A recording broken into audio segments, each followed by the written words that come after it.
শীতকাল মানেই তো ফুলকপি, তাই না? আর এই ফুলকপির একই রকম তরকারি খেতে রোজ রোজ কার ভাল লাগে বলুন তো? তাই জন্য আজকে আমি একটা নতুনভাবে রান্না করার চেষ্টা করলাম।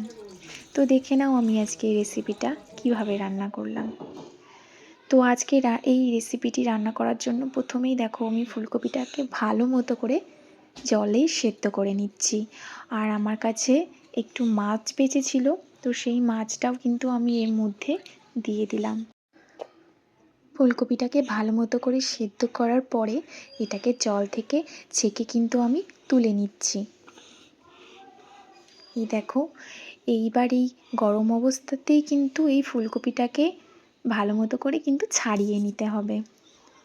আমি দেখো আমার কাছে একটা ছোট ফুলকপি ছিল, মানে একটা ফুলকপির অর্ধেক আমি কিন্তু এখানে নিয়েছি। তোমরা তোমাদের পরিমাণ অনুযায়ী নেবে।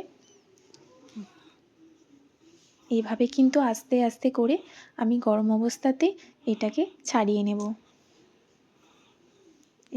তারপরে আমি এই যে মাছটা ছিল সেটাও আমি বেছে নিচ্ছি।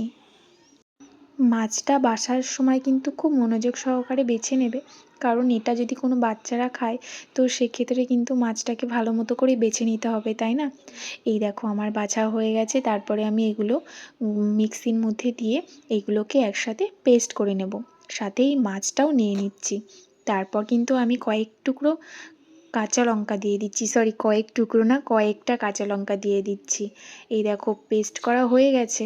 আর তারপর এটা কড়াইতে নাড়ানোর জন্য যা যা লাগবে সবই কিন্তু আমি রেডি করে নিয়েছি। প্রথমে কড়াইতে তেল দিয়ে দিলাম, তারপরে কিন্তু এই পেঁয়াজ কুচিগুলো দিয়ে দিতে হবে।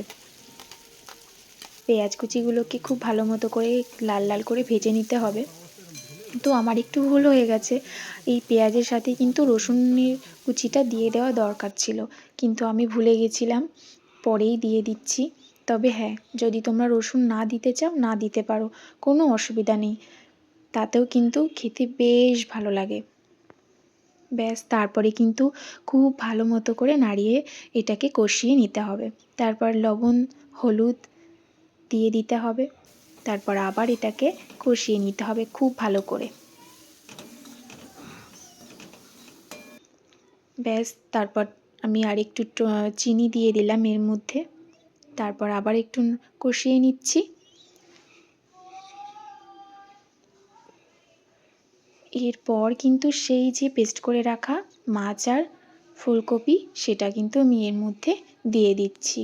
লঙ্কা যেহেতু আমাদের আগে দেওয়া ছিল তাই পরে আর দেওয়ার প্রয়োজন নেই, কিন্তু কেউ যদি চায় যে একটু এর মধ্যে লঙ্কার গুঁড়ো তা সে দিতে পারো, কোনো অসুবিধা নেই। এবার এটাকে শুকনো করে ভালো মতো করে শুকিয়ে নিতে হবে কড়াইয়ের মধ্যে। ভালো মতো করে শুকানোর পরে এর মধ্যে ধনে পাতা কুচি দিয়ে আবার একটু মিশিয়ে নিতে হবে।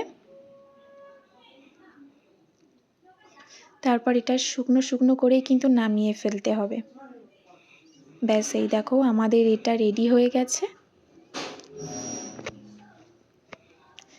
এই দেখো আমি খাওয়া শুরু করে দিয়েছি। সত্যি বলছি এটা এত সুন্দর খেতে হয়েছে যে বলে বোঝাতে পারবো না। সত্যি বলছি, একবার খেলে আঙুল চেটে খাবে সবাই। তোমরাও ট্রাই করো, দারুণ হবে।